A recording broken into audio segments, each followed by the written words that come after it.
Everyone has a story. Stories have power. They help us understand each other. This is Jessop's Journal. Welcome to this episode of Jessop's Journal with the diva himself, Mr. Jason CoZmo. Jason, it's time to sign in to Jessop's Journal.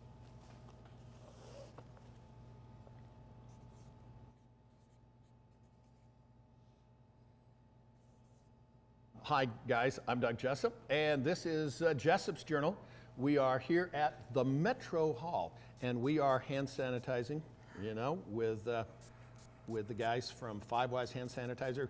Believe it or not, they actually made me my own bottle of Jessop's Journal hand sanitizer. So how's that? Wow. With me today, Jason CoZmo. Hi, how are you? I'm doing excellent, otherwise known as the Diva. The Diva. So what's the story behind the Diva? The Diva. I am a celebrity female impersonator. Really? You couldn't tell? Oh, come on. I actually went to one of your shows, and truth be told, way long time ago, I was a country disc jockey. How's that? Okay. Oh. And I used to play some music for this one particular artist by the name of Dolly Parton. Dolly Parton is my 9 to 5. She is. No, I play about 16 different famous women, celebrities. Yeah. But Dolly Parton's my #1. She's what pays the bills. I got you. It's been a minute since I've done her, obviously. I'm a little bit more Burt Reynolds right now. Yeah, well, you know. So how do you do? I mean, totally serious. I mean, I'm guessing, do you shave? Or Yeah, yes. yes. I'm just asking. I didn't know if you do any other stuff. Oh, it all gets shaved, and the eyebrows get glued down, and the cleavage gets put on, and this gets sucked in, and the hips get put on, and the fingernails, and everything gets shaved and taped. And so inquiring minds want to know, do you wear a corset? Yes, I wear a corset. I wear hip pads. Really? The butt's real. The butt and the teeth, that's it. Everything else is fake. Yeah. Tights, all sorts of things. In any given show, I play 3 or 4 different characters, so there's different hip pads for each one, different fingernails, different eyelashes for each one. Well, I noticed your show was clipping along pretty well. I mean, how in the world do you do saw those? You saw the One-Man Dolly show, right? Yeah. Yeah, so that was our One-Man Dolly show, and I toured with that for about 2 years before I came back to Utah. But our Viva La Diva show is all celebrity impersonations, and I close every show as Dolly, but in Act 1, I'll open the show as Bette Midler, Liza Minnelli, or Julie Andrews, Marilyn Monroe, and then I'll So what are costume changes like? Fast. They're insane. They're fast. Yeah. They're fast. A lot of times I'll do quick changes on stage where it's a tearaway. Oh, that's true. Or I I'll did see go, that one. yeah, Okay, like you saw the show, it was in 4 different sets, but I wore 9 different costumes. Oh my. So there's lots of tearaways. I have a lot of fabulous guys and gals and friends that help with the show backstage. And but my assistant, Miss Hunter, he's like my shadow. We're like Peter Pan in the shadow. Okay. And he just has everything. I mean, I go upstairs and I'll have literally minutes to change my makeup, the eyebrows, the nose contour, the lips, the hips, but he has everything laid out, preset, and I just kind of stand there and he'll clip things on me and take things off and pat me down and get the hair dryer kind of like the out. NASCAR pit crew, right? Yes. Oh, totally. Yeah. Totally. Just a lot more fabulous. Yeah. Well, yeah. Now, I saw there was one video that you had of all the makeup stuff. So obviously you don't, do the makeup change necessarily here, but so before the show starts, how long does it take for you to do your makeup? Oh, everybody always asks that. I can do it in about an hour. I like to give myself about 3 hours. Whoa. Oh, but that's shave, right, glue. You want to take your time, and that's from start to finish. That's from this to cleavage and the whole bit. So yeah, I'd much rather take my time and not be rushed. I get it. Well, there was one group of people that I met and chatted with at the show. And one was your grandmother. My grandma, my grandma Sherry. Yes, and she told me that she's at every single show. You know, I think She she's missed, is. I think your mom said, I think she'd maybe missed 2. And yeah, because your mom was there, and I think it was your aunt. My Aunt Joni, yeah, Okay. my mom. So your grandma told me this started kind of on her patio. Yes. Well, I grew up and I did all of, I'm the oldest grandchild. Okay. So I would organize all my cousins to do plays and any Yes. kind of family get together. Sure. And some of them loved it, and some of them were like, "Oh, we got to go to the Christmas party. Jason's gonna make Oh, us dress no. up like an elf or something." And I did, and it was fun. And from that, I started doing community theater around Salt Lake City. But then I moved away, and I worked. I was a performer at Disney for a long time, and then I started doing drag impersonations. And drag is very broad. There's lots of different types of drag, which is dressed as girl. Okay.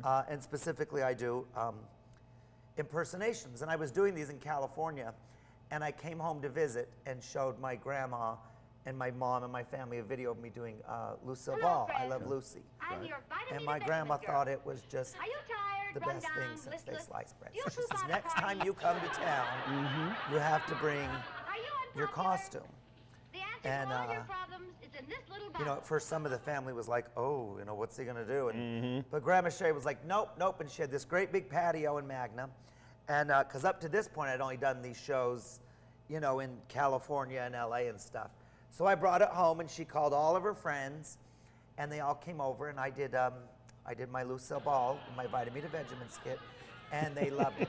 Well, my grandma and her friends used to go down to this little bar in Magna, and she didn't ask the owner of the bar. She told the owner of the bar. She says, my Okay. grandson is doing a show in here next week, so just La-di-da, right? get ready. Well, we packed the place. Yeah. So then it kind of became a thing. Every time I would come in town to visit for Christmas or birthdays or whatever, I would do a little one-man show at this bar. Then I started working out at Piper Down. And all this time I lived in LA, and then I moved to New York where I lived, continuing to do this, and then I started to do the casino shows. So I went from like the bars to the casinos. And but yeah, my grandma, she's like, you're doing this, and we're gonna get it going. So when I moved back, I was away for 18 years, and I moved back 5 years ago, and we started the Viva La Diva show over at Club X, and it was really great when we started because I'd already created a following from my family and friends of the family. Oh yeah. So that's kind of what got us going at first, you know, until the word of mouth caught on. So where did you grow up? I grew up in Magna, Utah. Okay. Now I'm going to tease you a little bit about this. Everybody teases me about Magna. Okay, well, not about Magna, but okay. So Jason CoZmo. Now, you know, if I remember right, it's, you know, because I'm having a journal made for you from Rustico, hint, hint, nudge, nudge, wink, wink. But on them, I had them spell it C-O and then capital Z-M-O. Yes. Is that your given name? That's not. My name is Jason Zambos. I'm half Greek. My dad's side of the family is Greek. And when I started doing drag in LA, a lot of the queens were like, you needed a drag name. And I just never felt it. Yeah. You know, and I'd grown up doing theater, so it was always theater, and then at Disneyland, so I was always Jason as such and such character. Right. So for the first couple of years, I was just Jason Zambos. And then when I moved to New York and I was performing all over in the clubs, they says, you need a different name. DJs can't pronounce your name. The announcers can't pronounce. I was like, okay. Yeah. And so I like toyed around with different names and just nothing fit. And I thought maybe it'll be a last name in this. And I came up with CoZmo, and of course people are like, oh, because drinking. No. A CoZmo is a cluster of stars, and I play a whole bunch of stars. Isn't that Nudge, cheesy? nudge, wink, Is wink. that Okay. cheesy? Uh-huh. Right? So it's a Jason, and it's a whole bunch of stars. But to tie in my real last name, I spell it with a capital Z. Okay. So Ogden's Distillery is you know, one of our underwriters, and I remember doing a story there, and they had me bottle gin, okay, and it's specifically Madame Patarini gin, and so this picture right here is of a real person Yes. In the, I think it was the late 1800s, in drag. And you do drag as well. An opera singer. An opera singer. And little factoid here, this is actually, not kidding, Brigham Young's son. Just saying. Okay.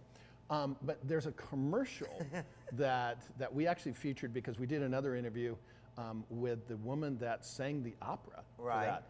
Well, I didn't realize until we were talking off camera that you were actually in that commercial. So tell me about that. Commercial. Well, we love Ogden's Distillery. Steve Conlon is actually Five Wives originally was our first sponsor and still our sponsor. They sponsor. It. So we've got a double sponsor here. We've got Wow. a double sponsor Very for the cool. Viva La Diva show, which we love. I love that we're local, we're grassroots, and well, they're getting pretty big now. Yeah. They're getting really big. Yeah, they got the that big, gorgeous huge new place. Wow. building.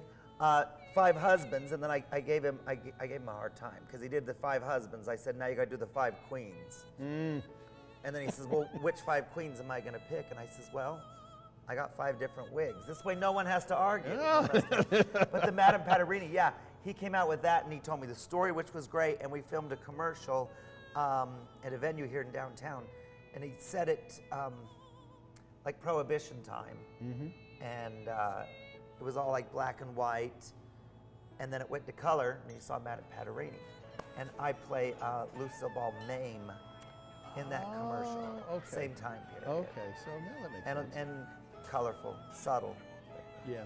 So, you know, we've kind of talked, you know, how you got into this stuff, but you've had some brushes with fame. And so Brushes.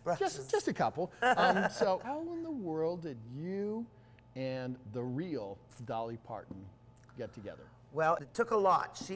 I think it'd be easier to meet the Pope or somebody than it is to meet Dolly Parton. Yeah. Because I've met a lot of celebrities, and I've met a lot, and worked with quite a few, and I've met some of the celebrities that I play, which is really cool. Because as a celebrity impersonator, it's great to work and perform and have the accolades, but to get the thumbs up, the stamp of approval from the person you're playing, which is really, really nerve-wracking. Oh, I gotta imagine, because it's like if you perform. I mean, I'm just thinking if you perform and they go, right? You know, it's like, oh boy. Because for me, at least, everybody I perform, I love, I'm passionate about. So the last thing you want is to have them be like. Yeah, right. And what was Dolly's? Well, Dolly knew about me before I met her. Oh, okay. I got a phone call one day. Hi, we're with Good Morning America. We're having Dolly on tomorrow, and we want to show her your picture. I was like, oh my gosh. Well, what if she says I'm ugly or I don't look like her? What am I? Then I'm ruined forever. And then I just got to do, And they said, well, we can't guarantee it, but we need your approval. CoZmo So I did it, and from New she York thought it was City. her, and it That was was Jason and cool. me. So she knew about me, and then some of her people I've contacted, and they've contacted me. So it's pretty cool when her assistants and her costume people are following me, keeping me in check. Oh yeah. Well, I got to think costuming got to be really, really complicated for you, because I mean, you are trying to figure out, are you actually trying to replicate one of her outfits, or is it just kind of you doing your thing? Yes and no. From day one, I think even before I ever started doing any of the drag, I've just kind of created my own brand. Right. And with the celebrity impersonations, a lot of my costumes are replicas. Oh, okay. But they're my version of a replica. They have my fingerprint on them. Right. And apparently your foam hip prints Absolutely. as well. and that's a lot of it is the proportions. Oh, you know what I mean? True. And with all of these impersonations, the proportions are everything. Yeah. I remember the very first time when I started doing Dolly, and I went to try and buy the fake boobs online, and I get on, I says, got a hold of this lady on eBay, and I says, I'm a Dolly Parton impersonator. And she says, I'm going to send you these boobs, and they're her size. Okay. Well, that's great, but she's like 5 foot, Yeah. so And her how tall- size, how tall and are I'm you? like 5'8". Yeah, okay. And then I wear 4.5-inch heels, so Wow. you got to make everything, so Yeah, it's all okay, proportioned down. sure. So she knew about me, and I'd been to Dollywood, and I hosted different things down for they do this big thing down in Dollywood every year for all the fans and whatnot. And I'd still never met her. I never met her. And then I got cast in a film called Dumplin' on Netflix. Okay. I was handpicked by the screenwriter. There's a scene where they have all these Dolly drag queens, and she says, we need one that's a real, true, like, Dolly impersonator. And they flew me out to Atlanta to film, and it was absolutely fabulous. So this movie Dumpling, what was it about? It's about a girl who, she's kind of like the underdog, and she is in beauty pageants. Her mother's played by Jennifer Aniston. I don't want to give too much away. Okay. It's a family film. It's for everybody, and okay. It's Is it available? Dolly Parton music from start to finish. Is it available on Netflix now? Netflix, yes. Right now? Yeah. Okay. So, watch that, guys. Just saying. Okay. Yeah. So, you know, so the thing filmed and everything, and you got to obviously work with Jennifer Aniston and all kinds I of other got to fun work stuff. with Jennifer Aniston and all the cute teenagers that were in it, and Kathy Najimy. Oh. And Jennifer Aniston was really fun. She's one of the producers. She'd read the book Dumpling and wanted to get it going because she's a huge Dolly Parton fan. Ah, there you go. So it was really cool to meet her too. She Okay. like made a big thing about that. So you didn't meet Dolly at the movie, but No, when they did kept you meet thinking her? she was going to come in to film this segment for the ending credits, but she couldn't make it. And that's Dolly Parton when she's like, I can't make it to be in this movie right now.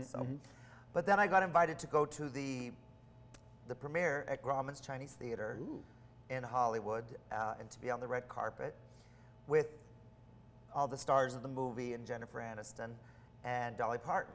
It was crazy. It was really crazy. I've been in working, you know, from Disney and doing some stuff in New York and casinos, worked with a lot of people, and being on the red carpet as the stars would come in. And I think it was raining that night, so they had like, we were, you know, tented in, which made it even more loud. And every time a star would get out of their limo or whatever, the place would go crazy. But when Dolly Parton got out, it was like just this, like a god. I mean, just the energy was crazy. And I know her personal assistant, and they all know me. So I saw him and, you know, kind of waved. And I kind of like hung out thinking, gosh, I just want to, you know, say hi to her. She knows me and I know, obviously she knows of me, but I don't. Like this might be it. I might be meeting her. And I just kind of stood there. My mom was with me. And finally, so it all happened so quick and someone said, oh, Dolly's coming over to see, because she went down the line and talked to everybody. And I thought, I'm never going to, you know, get over there. And the next thing I know, her assistant or someone said, oh, Dolly will be right over to see you. And I thought, she'll be right over to see me? Like, I'll go to her. And I thought, well, this is what, and the next thing I know, she was right there. Yeah. I was like, and we hugged, and Wow. the place went crazy, and we talked, and then we turned to pose for pictures, and it was one of those moments where it happens really, really quick, and it's screaming, and we're trying to talk. And it was funny because she started to take pictures, and then pretty soon she kind of started to look me up and down and notice all the details, and she got a kick out of it, and it was fun. And then we hugged and kissed again, and it was surreal. And then we leave, and we're going into the movie, and I said to my mom, "Did you get any pictures?" And she said, "No, the security was pushing me out of the way," and I was like, no. and I was like stunned. I was heartbroken. We went into the movie theater, and I was like, "Oh my gosh, I didn't get a picture with her. I didn't get a picture." Yeah, sure you met her, right? And yeah, and I thought, "Oh my gosh, I didn't get a picture." And my mom was like, "Well, don't worry. There's all those photographers." And I'm like, "Well, they're not going to post any pictures of me. I'm a nobody. Why, you know, all these stars are out here." And I just thought, you know, that's that. I'm not going to get any picture. And the next morning we left to come back to Salt Lake, and it was viral, like all over the world, like in Europe and Australia. And our photograph has been in magazines here in the US, in Europe, in Australia.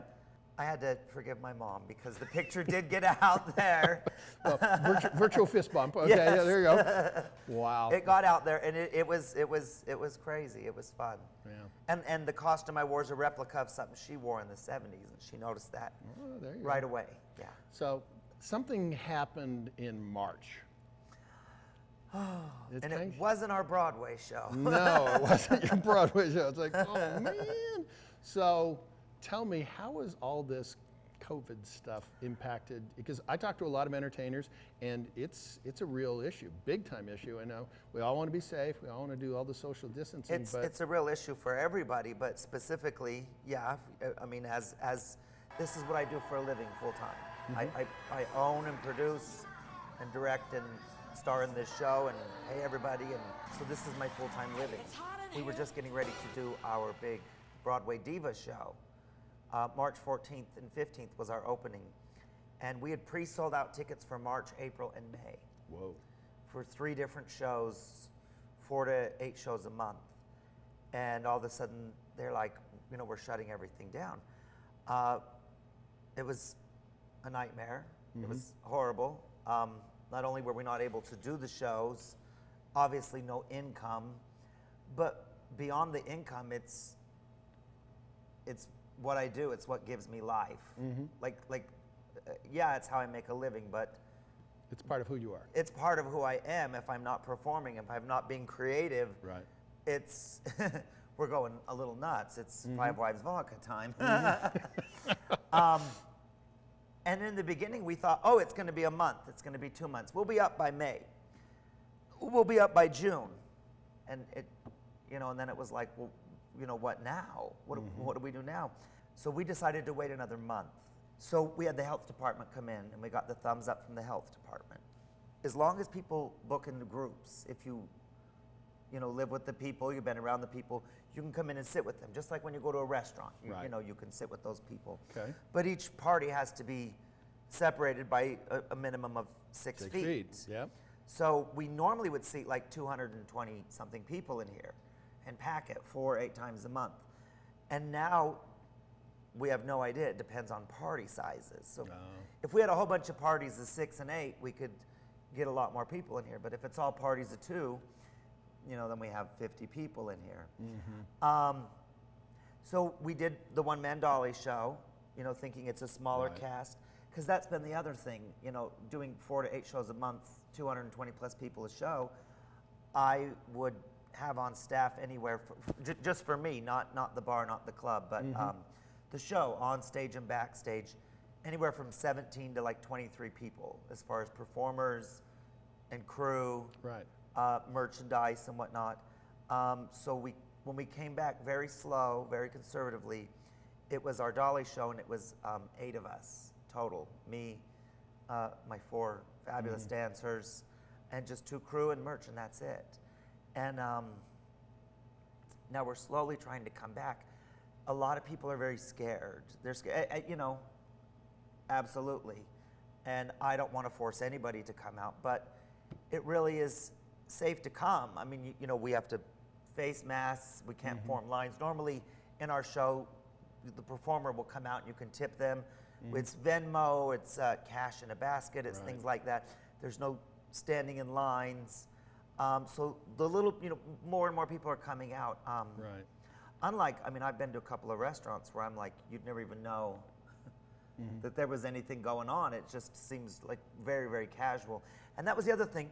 Coming back and trying to open during this, I wanted to open, and I wanted to have everything feel really safe, and obviously be very safe for the patrons and the club staff and the performers, but I didn't want it to feel like doomsday. Yeah. You know, I didn't want it to feel like, oh, this is scary. We're doing a show. They're coming here to get entertained. People need to escape. We need the arts. This is why people go to the movies and come to the show and come to the drag show, to escape their real life, you know, to escape, you know, it's why they go to Disneyland, it's why we go to Lagoon, and everything's closed, and we need that. And we are now able to provide a very safe environment to come and have a fun night out, you know. Follow the rules, wear your masks, your hand sanitizer. If you're not feeling good, stay home. Stay home. The series is called Jessop's Journal. Okay, and so, you know, this is my journal, and Rustico has a hashtag that I'd like to ask everybody, you know, to wind up our interviews, and it's kind of an esoteric question. So it's, you know, you've been doing this for a long time and everything, and you have definitely got a legacy already kind of being built, and so this is the one where I do, definitely put you on the spot. I probably should have told you this one before, but I didn't. It's okay. He's going to get figured out. He's a performer. Okay, just saying. So. Not right now. Yeah. So I'm Donnie, not Marie right now. Okay, well, that's true.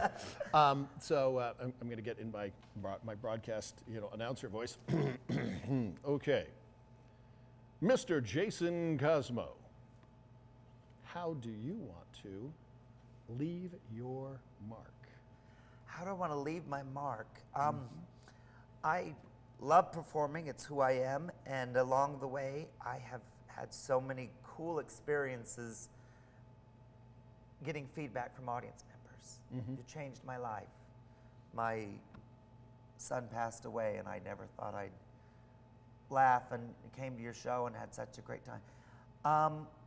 And that's what I want to do. That's what I want to continue to do is bring joy to people, help them escape, help them have a good time. That's why I'm here. That's what I want to do, and we need that. We need that. Arts are very important. Laughing is important. Escapism is very important. Quick story.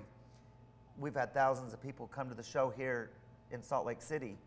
For 2 years in a row, we had a lady celebrate her 101 birthday and her 102 birthday. Serious? Her name is Romaine. Wow. And I called her out in the audience, and I says, what's your birthday? She says, I'm 101. I says, you've lived through everything, presidents and wars and everything else, and now you're here. I might be the last thing you see. And she says, I wouldn't have it any other way. And I said, well, what's your advice? You're 101, 102 years old. Yeah. What's your advice for a good life? She said, have fun. Just have fun. Yeah. And we need to, especially now. Life is so serious. Life is so scary. We need to be safe. But we need to have fun. We need to escape. We need to love. So I hope I can continue to do that, and hopefully on a bigger scale to reach more people and bring more happiness and inspiration to people. Yeah. Sounds good. I hope so. Well, Jason, I've had fun. Yes, thank you. And thank you for coming on Jessop's Journal. And the one thing that I always close, and I want people to remember, stories. Stories have power. They help us understand each other. With Jason CoZmo, the diva, I'm Doug Jessop, ABC 4 News.